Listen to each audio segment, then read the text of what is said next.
আমরা আবারও এসেছি দশম শ্রেণীর জীববিদ্যার ক্লাসে। আমরা গত ক্লাসে পড়েছিলাম নিয়ন্ত্রণ ও সমন্বয় সাধন এই অধ্যায়ের দ্বিতীয় অংশ। আজকে তার পরের অংশ থেকে শুরু করছি। আমরা ওই ক্লাসে পড়েছিলাম কেন্দ্রীয় স্নায়ুতন্ত্র অর্থাৎ সেন্ট্রাল নার্ভাস সিস্টেম, সিএনএস, যা দুটি অংশ থাকে, একটি সুষুম্নাকাণ্ড এবং অপরটি মস্তিষ্ক। আমরা ওই ক্লাসে সুষুম্নাকাণ্ড সম্পর্কে বিস্তারিত আলোচনা করে নিয়েছি। আশা করি তোমাদের বুঝতে কোনো অসুবিধা হয়নি। তো আজকে আমরা শুরু করছি তার পরের অংশটা, অর্থাৎ মস্তিষ্ক, ব্রেন। তা আমরা আজকে শুরু করলাম তাহলে কি, মস্তিষ্কের গঠন।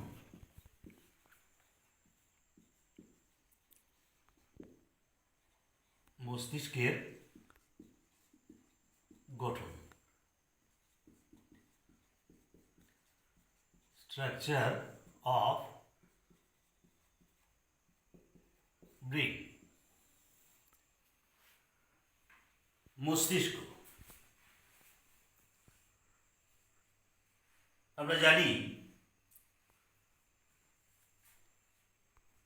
প্রত্যেকটা প্রাণীর যাবতীয় স্নায়বিক ক্রিয়াকলাপগুলি যার দ্বারা নিয়ন্ত্রিত হয়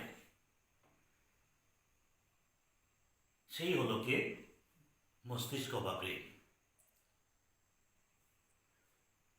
সুষুম্নাকাণ্ডের অগ্রভাগে অবস্থিত স্ফীত যে গোলাকার অংশটা,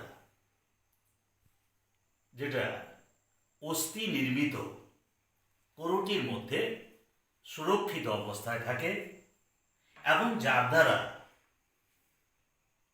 বিচার, বিবেচনা, বুদ্ধি, স্মৃতি এবং যাবতীয় স্নায়বিক উদ্দীপনাগুলি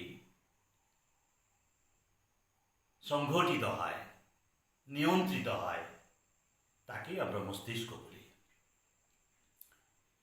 যে মস্তিষ্কটা প্রায় 1500 ঘন সেন্টিমিটার স্থান দখল করে থাকে এবং যার ওজন কত 1.36 কেজি। যে মস্তিষ্কটার মধ্যে সবচাইতে বেশি স্নায়ুকোষ বা নিউরনের উপস্থিতি লক্ষ্য করা যায়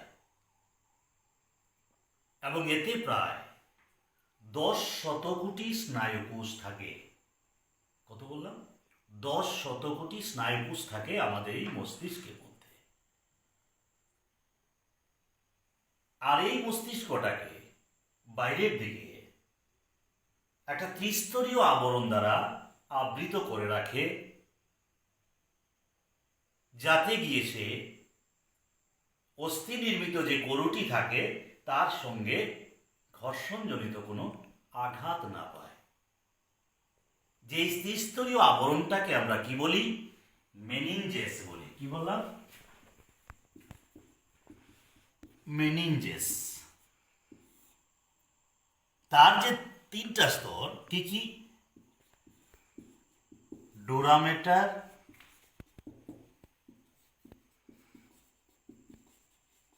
অ্যারাকনয়েড ম্যাটার এবং পায়া ম্যাটার। ডোরা ম্যাটার, অ্যারাকনয়েড ম্যাটার এবং কি পায়া ম্যাটার। এই তিনটা স্তর নিয়ে গঠিত আমাদের কি মেনিনজেস বা মস্তিষ্কের বাইরের দিকে যে আবরণটা থাকে। আমরা একটু বলি বা দেখো চিত্রের মধ্যে। এই যে মস্তিষ্কটা বাইরের দিকে যে একটা অস্থি নির্মিত আবরণ থাকে, যেটাকে আমরা কি বলি? করুটি বলি। এই করুটির নিচের যে ভিতরের যে অংশটা, সেই অংশটাকেই আমরা বলি কি? মস্তিষ্ক। এখন এই মস্তিষ্ক এবং করুটির মাঝখানে যাতে কোনোটির সঙ্গে কোনো রকমের ঘর্ষণ না লাগে, সেই জায়গাতে যে আবরণটা থাকে তাকে আমরা কি বলি? মেনিনজেস বলি। তাহলে মস্তিষ্কের বহিরাবরণকে কি বলা হয়? মেনিনজেস বলা হয়। একটু চিন্তা করে দেখো, আগে আমরা পড়েছিলাম ফুসফুসের বাইরের দিকে একটা আবরণ থাকে, তাকে বলেছিলাম কি? প্লোরা। হৃৎপিণ্ডের বাইরের দিকে একটা আবরণ থাকে, সেটার নাম কি? পেরিকার্ডিয়াম। বৃক্কের বাইরে একটা আবরণ থাকে, তাকে বলা হয় কি? ক্যাপসিউল। অর্থাৎ প্রত্যেকটা অঙ্গের বাইরে একটা আবরণ দ্বারা সুরক্ষিত থাকে। ঠিক সেরকম মস্তিষ্কটা একটা আবরণ দ্বারা সুরক্ষিত থাকে, যাকে আমরা বলি কি? মেনিনজেস। ঠিক আছে, এবারে আসি আমরা এই মস্তিষ্কটাকে আমরা কটা অংশে ভাগ করি। দ্যাট ইজ, মস্তিষ্কের গঠন পড়তে গিয়ে আমরা জানবো যে মস্তিষ্কের কটা অংশ থাকে। মস্তিষ্কটাকে আমরা তিনটা অংশে দেখি। এক নাম্বার কি? অগ্র মস্তিষ্ক বা ফোর ব্রেন। 2 নাম্বার মধ্য মস্তিষ্ক বা মিড ব্রেন। 3 নাম্বার পশ্চাৎ মস্তিষ্ক বা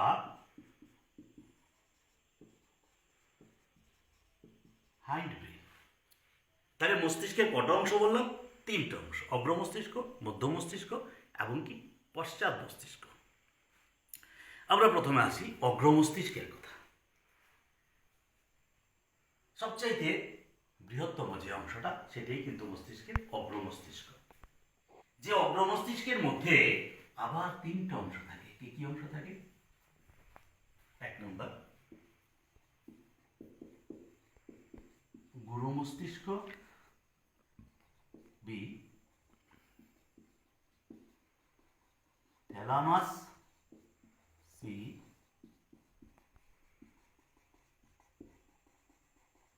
হাইপোথ্যালামাস। তাহলে অগ্র মস্তিষ্কের অংশগুলি কি কি? গুরু মস্তিষ্ক, থ্যালামাস এবং কি? হাইপোথ্যালামাস। আসি আমরা এবার গুরু মস্তিষ্কটাকে। মস্তিষ্কের অর্থাৎ অগ্র মস্তিষ্কের সবচাইতে গুরুত্বপূর্ণ এবং প্রধান যে অংশটা, সেটাকে আমরা বলি কি? গুরু মস্তিষ্ক। কোন জায়গাটা? এই জায়গাটাকে বলা হয় কি? গুরু মস্তিষ্ক। যে গুরু মস্তিষ্কের বাইরের দিকের অংশটাকে বলা হয় কি?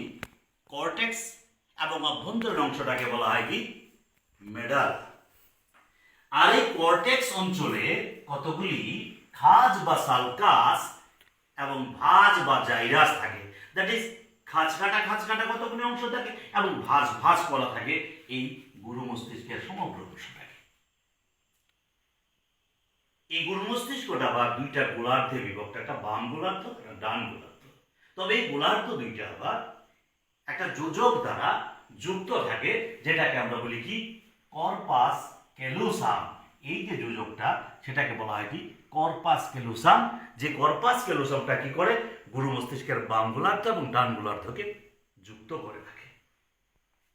তাছাড়া এই গুরু মস্তিষ্কের মধ্যে 5টা খণ্ড বা লোব থাকে। কটা বললাম? 5টা। কি কি? Frontal lobe, parietal lobe, occipital lobe, temporal lobe এবং লিম্বিক লোব। কি কি বললাম? Frontal lobe, parietal lobe, occipital lobe, temporal lobe এবং লিম্বিক লোব। এই যে 5টা লোব বা খণ্ড, এই গুরু মস্তিষ্কটার মধ্যে 5টা লোব বা খণ্ড থাকে, দ্যাট ইজ 5টা চেম্বার থাকে। যে 5টা খণ্ডের মধ্যে আলাদা আলাদাভাবে বিভিন্ন প্রকার স্নায়বিক উদ্দীপনা গ্রহণ এবং নিয়ন্ত্রণ করে সে। অর্থাৎ আমি যে এমনিতে বুঝি যে আমাদের একটা ঘরের মধ্যে, একটা বিল্ডিং ঘর, তার মধ্যে অনেকগুলি চেম্বার থাকে। কোনোটাতে রিডিং রুম, কোনোটা ড্রয়িং রুম, কোনোটা বেডরুম, কোনোটা কিচেন, কোনোটা ওয়েটিং রুম, এরকম বিভিন্ন রুম থাকে এবং প্রত্যেকটা রুম আলাদা আলাদা কাজের জন্য নিযুক্ত করা আছে। ঠিক সেরকম আমাদের মস্তিষ্কের মধ্যে এই যে চেম্বারগুলি আছে, প্রত্যেকটা চেম্বার কিন্তু আলাদা আলাদা কোনো কাজের জন্য নিযুক্ত। কোনোটা হাসি কান্নার জন্য, কোনোটা পড়াশোনার জন্য, কোনোটা খেলাধুলার জন্য, হ্যাঁ, দুঃখ বেদনা পাওয়ার জন্য, এরকম বিভিন্নভাবে তাদেরকে আলাদা আলাদাভাবে ভাগ করা থাকে। এটা হলো কি গুরু মস্তিষ্ক। ঠিক আছে, এবারে আসি আমরা তার দ্বিতীয় অংশ কি, থ্যালামাস। গুরু মস্তিষ্কের জাস্ট নিচের যে অংশটা সেটাকে আমরা বলি কি, থ্যালামাস, যেটা ধূসর পদার্থ দ্বারা গঠিত। অর্থাৎ গুরু মস্তিষ্কের নিচে ধূসর পদার্থ দ্বারা গঠিত অংশটাকে আমরা বলি কি, থ্যালামাস। তার পরের অংশটাকে বলা হয় কি, হাইপোথ্যালামাস। অর্থাৎ থ্যালামাসের নিচের অংশটাকে বলা হয় হাইপোথ্যালামাস এবং সেটা শ্বেত পদার্থ দ্বারা গঠিত। অর্থাৎ থ্যালামাসের নিচের অংশটা শ্বেত পদার্থ গঠিত যে অংশটা তাকে আমরা বলি কি, হাইপোথ্যালামাস। তাহলে আমরা বললাম কি, গুরু মস্তিষ্কের অগ্র মস্তিষ্কের তিনটা অংশ, দ্যাট ইজ গুরু মস্তিষ্ক, থ্যালামাস এবং হাইপোথ্যালামাস। ঠিক আছে, এবারে যাই আমরা মধ্য মস্তিষ্ক। দেখো মধ্য মস্তিষ্কটা, এই যে অংশটা, এই জায়গাটাকে আমরা বলি কি, মধ্য মস্তিষ্ক। এটা অগ্র মস্তিষ্ক এবং পশ্চাৎ মস্তিষ্কের মাঝখানে থাকে। এবার যদি তাকে আমরা তার অভ্যন্তরীণ গঠনটা যদি দেখি, তার কি কি অংশগুলি দেখা যায়, এই অভ্যন্তরীণভাবে যদি আমরা মধ্য মস্তিষ্ককে বিশ্লেষণ করি তাহলে দেখা যায় তার মধ্য দিয়ে একটি সরু নালী নির্গত হয়,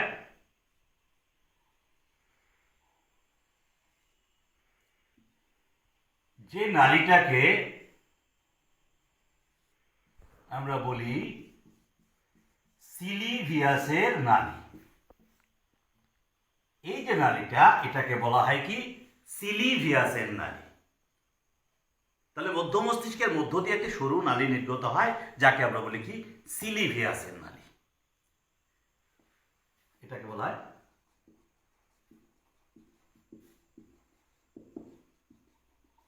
সিলিভিয়াসের নালী। এবারে সিলিভিয়াসের নালীর উপরের একটা অংশ, নিচের একটা অংশ। উপরের অংশটাকে বলা হয় কি, টেকটাম, আর নিচের অংশটাকে বলা হয় কি, সেরিব্রাল পেডানকল।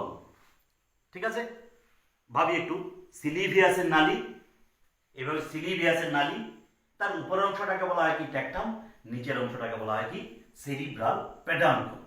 এবার আসি আমরা, এই টেকটাম অঞ্চলে দুইটা স্ফীত অংশ দেখা যায়, একটাকে বলা হয় সুপিরিয়র কলিকুলাস আর একটাকে বলা হয় ইনফিরিয়র কলিকুলাস। কি বললাম, টেকটামের দুইটা স্ফীত অংশ দেখা যায়, যাকে আমরা বলি কি, সুপিরিয়র কলিকুলাস আর একটা কি, ইনফিরিয়র কলিকুলাস।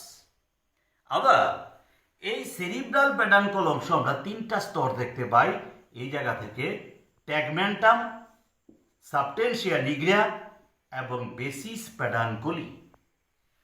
আবার বলি নামগুলি, ট্যাগমেন্টাম এই জায়গাটাকে, তাকে বলা হয় সাবটেনশিয়া নিগ্রিয়া, এটাকে বলা হয় বেসিস পেডানকুলি। কি কি বললাম, মধ্য মস্তিষ্ক। আবার বলি, তার যদি অভ্যন্তরীণ গঠনটা আমরা দেখি মধ্য মস্তিষ্কের, তার মাঝখান দিয়ে একটি সরু নালী নির্গত হয়, যাকে আমরা বলি সিলিভিয়াসের নালী। সিলিভিয়াসের নালীর উপরের অংশটাকে বলা হয় টেকটাম, নিচের অংশটাকে বলা হয় কি, সেরিব্রাল পেডানকল। এই টেকটাম অঞ্চলে যে স্ফীত দুইটা অংশ থাকে তাকে আমরা বলি কি, সুপিরিয়র কলিকুলাস এবং ইনফিরিয়র কলিকুলাস। নিচের যে সেরিব্রাল পেডানকল অংশ, তার মধ্যে তিনটা স্তর থাকে, কি কি, ট্যাগমেন্টাম, সাবটেনশিয়া নিগ্রা এবং বেসিস পেডানকুলি। নামগুলি আমি লিখে দিই এখানে।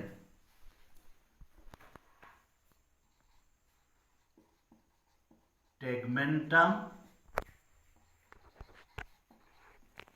সাবটেনশিয়া নিগ্রা,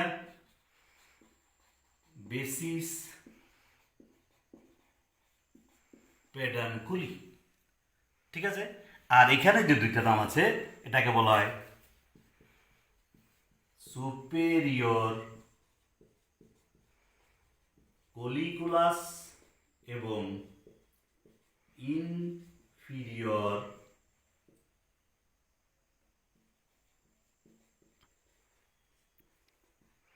কলিকুলাস, এটাকে বলা হয় ইনফিরিয়র কলিকুলাস, এটাকে বলা হয় কি সুপিরিয়র কলিকুলাস। ঠিক আছে, তো এগুলো কি মধ্য মস্তিষ্ক। এবার আরেকটা অংশ আমাদের রয়ে গেল কোনটা, পশ্চাৎ মস্তিষ্ক।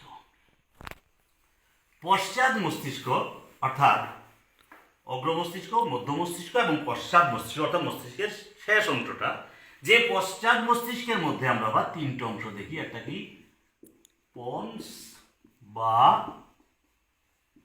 যোজক, 2 নম্বর সেরিবেলাম বা লঘু মস্তিষ্ক, 3 নম্বর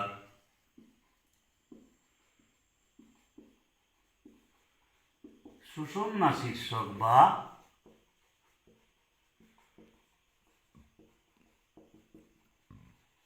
মেডালা অবলঙ্গাটা। কি কি বললাম তাহলে, পশ্চাৎ মস্তিষ্কের তিনটে অংশ থাকে। কি কি, পন্স বা যোজক, সেরিবেলাম বা লঘু মস্তিষ্ক, সুষুম্না শীর্ষক বা মেডালা অবলঙ্গাটা।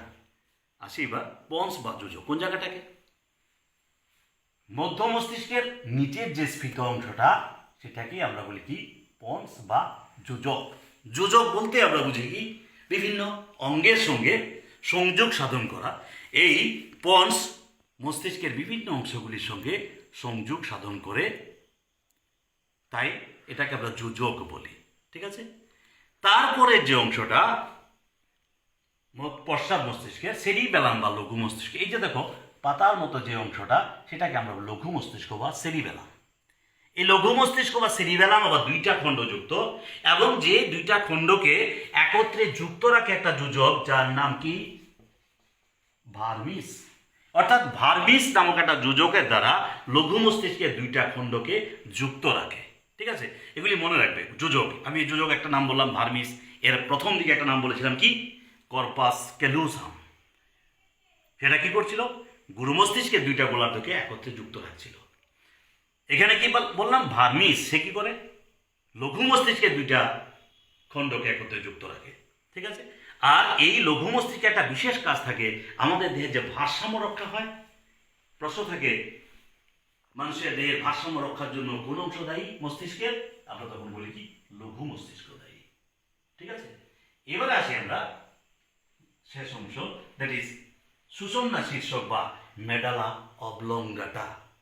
কোন জায়গাটাকে বলা হয়, এই যে সুষুম্নাকাণ্ড, সুষুম্নাকাণ্ডের অগ্রভাগ দেখো স্ফীত অবস্থায় আছে। সুষুম্নাকাণ্ডের অগ্রভাগটা একটু স্ফীত অবস্থায় আছে, এবং মস্তিষ্ক যেখানে শেষ, যেখান থেকে মস্তিষ্কটা শুরু হয় এবং যেখানে গিয়ে সুষুম্নাকাণ্ড শেষ হয়, সেই অংশটাকে আমরা বলি কি সুষুম্না শীর্ষক বা মেডালা অবলঙ্গাটা। ঠিক আছে, এই যে এতক্ষণ যতগুলি পয়েন্ট বললাম, অগ্র মস্তিষ্ক, মধ্য মস্তিষ্ক, পশ্চাৎ মস্তিষ্ক, বিভিন্ন অংশগুলি মস্তিষ্কের আছে। তাহলে আমি যদি এই জায়গাটা আবার একটু মস্তিষ্কের বিভিন্ন অংশগুলি দেখো, দেখো এখানে সুন্দর ছবির আকারে দেওয়া আছে একটা। এই যে দেখো এটা কি গুরু মস্তিষ্কটা না, গুরু মস্তিষ্ক। এই যে গুরু মস্তিষ্কের দুইটা খণ্ড বলেছিলাম আমরা, দুইটা গোলার্ধ, বাম গোলার্ধ ডান গোলার্ধ, যেটাকে যুক্ত রাখে একটা যোজক, যেটার নাম বলেছিলাম কি কর্পাস ক্যালুসাম।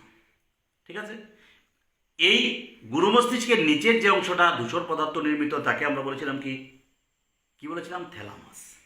থ্যালামাসের নিচে যে শ্বেত পদার্থ যুক্ত অংশটা, তাকে আমরা বলেছিলাম কি হাইপোথ্যালামাস। হাইপোথ্যালামাস, থ্যালামাস এবং গুরু মস্তিষ্ক সবটা মিলেছিল কি অগ্র মস্তিষ্ক। তারপরে যে অংশটা আছে কি মধ্য মস্তিষ্ক, এই জায়গাটাকে বলা হয় কি মধ্য মস্তিষ্ক। মধ্য মস্তিষ্কের অভ্যন্তরে আমরা কি কি অংশ দেখেছিলাম, একটা সরু নালী ছিল, যার নাম কি বলেছিলাম সিলিভিয়াসের নালী। যে সিলিভিয়াসের নালীর উপরের অংশটাকে বলেছিলাম কি ট্যাকটাম, নিচের অংশটাকে বলেছিলাম সেরিব্রাল পেডান্কল। ট্যাকটাম অঞ্চলে দুইটা অংশ বলেছি কি কি, সুপিরিয়র কলিকুলাস এবং ইনফেরিয়র কলিকুলাস। নিচের যে সেরিব্রাল পেডান্কল অংশ, সেখানে তিনটা অংশ বলেছিলাম কি কি, ট্যাগমেন্টাম, সাবটেনশিয়া নিগ্রা এবং বেসিস পেডানকুলি। ছিল কি মধ্য মস্তিষ্ক। এবার আসো পশ্চাৎ মস্তিষ্ক। আমরা পশ্চাৎ মস্তিষ্কের মধ্যে তিনটে অংশ বলেছি, পন্স বা যোজক, সেরিবেলাম বা লঘু মস্তিষ্ক এবং সুষুম্না শীর্ষক বা মেডালা অবলঙ্গাটা। কোনটা? এই জায়গাটায় বলা হয় কি পন্স বা যোজক, এই জায়গাটায় বলা হয় কি, এই যে জায়গাটাকে বলা হয় কি লঘু মস্তিষ্ক বা সেরিবেলাম, এটাকে বলা হয় কি সুষুম্না কাণ্ডের অগ্রভাগ, যেটাকে বলা হয় সুষুম্না শীর্ষক বা মেডালা অবলঙ্গাটা। ঠিক আছে। আরেকটা জিনিস দেখো সুন্দর, এই যে একটা ছোট্ট লাল অংশ দেখা যায় এখানে, বা এখানেও যদি দেখি আমরা এই যে অংশটা থলির মতো, যেটা আমরা পড়েছিলাম আমাদের সবচাইতে গুরুত্বপূর্ণ এবং ক্ষুদ্রতম অনাল গ্রন্থি পিটুইটারি গ্রন্থি, যেটাকে আমরা মাস্টার অফ গ্ল্যান্ড বলেছিলাম। কারণ এই গ্রন্থিটা আকারে বলেছিলাম সবচাইতে ছোট এবং তার কাজ বলেছিলাম সবচাইতে গুরুত্বপূর্ণ, কারণ মস্তিষ্কের সঙ্গে যুক্ত থেকে সে দেহের যাবতীয় গ্রন্থিগুলিকে নিয়ন্ত্রণ করেছে। ঠিক আছে। এই ছিল মস্তিষ্কের বিভিন্ন অংশগুলি। আমি এই অংশগুলি ধরে আবার মস্তিষ্কের কাজটা সম্পর্কে একটু বলি, যে মস্তিষ্ক আমাদের কি কি কাজে সাহায্য করে। দেখবে এই যে বললাম এটা বাইরের দিকে কিন্তু একটা কি থাকে বলেছিলাম রে, এই বাইরের দিকে একটা আবরণ থাকে বলেছিলাম, মেনিনজেস। যে মেনিনজেসটা তিনটা স্তর যুক্ত বলেছিলাম, কি কি? ডুরামেটার, অ্যারাকনোইড ম্যাটার এবং পায়ামেটার।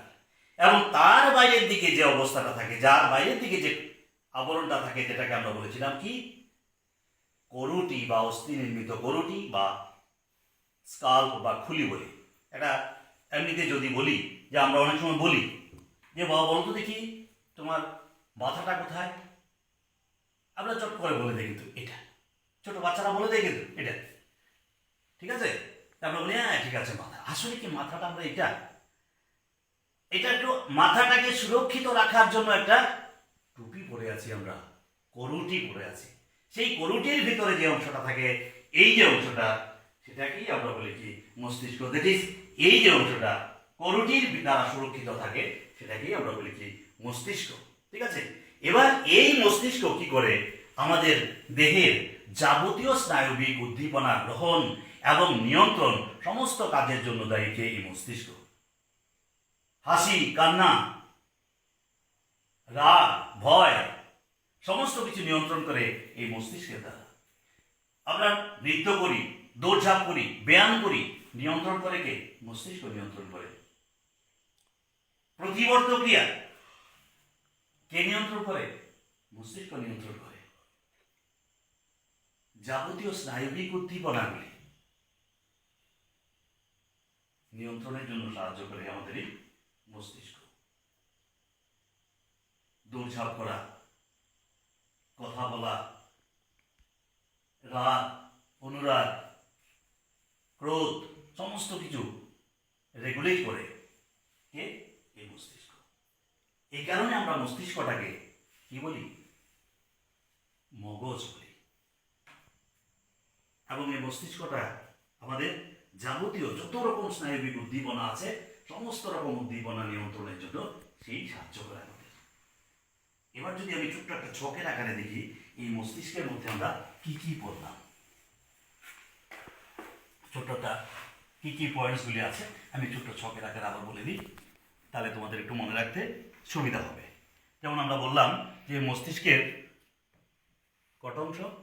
মস্তিষ্ক কটা ভাগ করলাম থাকে?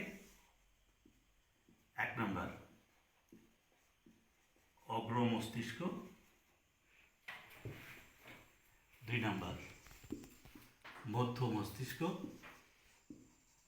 3 নম্বর পশ্চাৎ মস্তিষ্ক। অগ্র মস্তিষ্কের মধ্যে আমরা কি দেখলাম? আমরা 3টা ভাগ দেখলাম। কি কি?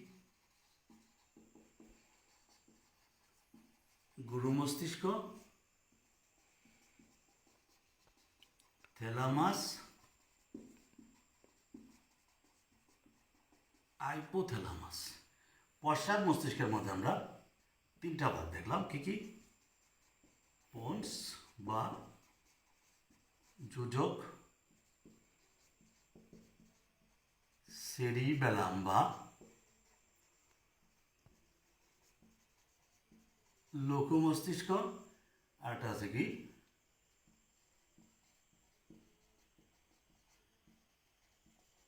সুষুম্না শীর্ষক বা মেডালা অবলংগাটা। কি আছে? মস্তিষ্কের আমরা কত অংশ দেখলাম? 3টে অংশ, অগ্র মস্তিষ্ক, মধ্য মস্তিষ্ক, পশ্চাৎ মস্তিষ্ক। অগ্র মস্তিষ্কের মধ্যে কি কি আছে? গুরু মস্তিষ্ক, থ্যালামাস, হাইপোথ্যালামাস। মধ্য মস্তিষ্কের কি বললাম? মধ্য মস্তিষ্কের অভ্যন্তরীণ অংশটা একটা সরু নালী ছিল, তার নাম কি? সিলিভিয়াসের নালী। সিলিভিয়াসের নালীর উপরের অংশটাকে বলেছিলাম কি? ট্যাক্টাম। নিচের অংশটাকে বলেছিলাম সেরিব্রাল পেডান্কল। ট্যাক্টাম অংশে 2টা স্ফীত অংশ দেখেছিলাম কি কি? সুপিরিয়র এবং ইনফিরিয়র কলিকুলাস। নিচের অংশে আমরা কি কি 3টে অংশ দেখেছিলাম কি কি? ট্যাগমেন্টাম, সাবটেনশিয়া নিগ্রা এবং বেসিস পেডান্কুলি। পশ্চাৎ মস্তিষ্ক কি বলেছি? পন্স বা যোজক, সেরিবেলাম বা লঘু মস্তিষ্ক, সুষুম্না শীর্ষক বা মেডালা অবলঙ্গটা। এই পয়েন্টসগুলি নিয়েই কিন্তু আমাদের এই মস্তিষ্কটা গঠিত, এবং এই মস্তিষ্ক পুরোটার আমরা ওজন বলেছিলাম 1.36 কেজি। অর্থাৎ এই মস্তিষ্কটাকে আমরা ওজন করি, তার ওজন পাবো এত। আমরা বলেছিলাম প্রায় 1500 ঘন সেন্টিমিটার স্থান দখল করে থাকে এই মস্তিষ্কটা। আমরা বলেছিলাম কি? এই মস্তিষ্কের মধ্যে সর্বাধিক সংখ্যক স্নায়ুকোষের সমাবেশ লক্ষ্য করা যায়। স্নায়ুকোষ মানে স্নায়ুতন্ত্রের গঠনগত এবং কার্যগত একক। এবং বলেছিলাম কত? এর মধ্যে প্রায় 10 কোটি স্নায়ুকোষ থাকে। কোথায়? এই মস্তিষ্কের মধ্যে। এত স্নায়ুকোষ থাকে বলেই কিন্তু আমাদের দেহের যাবতীয় স্নায়বিক উদ্দীপনাগুলি গ্রহণ এবং নিয়ন্ত্রণে সাহায্য করে কে? আমাদের এই মস্তিষ্ক। ঠিক আছে? তাহলে এই মস্তিষ্কের পয়েন্টসগুলি মনে রাখবে, দেখবে অটোমেটিক্যালি চিত্রটা যদি তুমি ভালো করে প্র্যাকটিস করে নিতে পারো, কোথায় কোন অংশগুলি আছে, অটোমেটিক্যালি তুমি দেখবে এই চিত্রের সঙ্গে মিলিয়ে এই পয়েন্টসগুলি দিয়ে মস্তিষ্কের গঠন এবং তার বিভিন্ন অংশগুলি সংক্ষেপে লিখো। এই ধরনের প্রশ্ন যদি থাকে তাহলে সুন্দর উত্তর করে দিতে পারবে। আবার যদি থাকে মস্তিষ্কের কাজ লিখো, তখন এক এক করে বিভিন্ন অংশগুলি কী কী কাজ করে সেই অংশগুলি বলতে পারবে। ঠিক আছে? আশা করি বুঝতে কোনো অসুবিধা হয়নি। বাড়িতে ছবিটা আবার ভালো করে প্র্যাকটিস করবে, পয়েন্টসগুলি ভালো করে আয়ত্ত করবে, তাহলেই মস্তিষ্ক সম্পর্কে তোমাদের আর অসুবিধা থাকবে না। ঠিক আছে? আজকে তারপরের দিন এর পরের অংশ থেকে শুরু করবো। আজকে এতটুকু রাখছি। সবাই ভালো থাকবে, সুস্থ থাকবে, ঘরে থাকবে।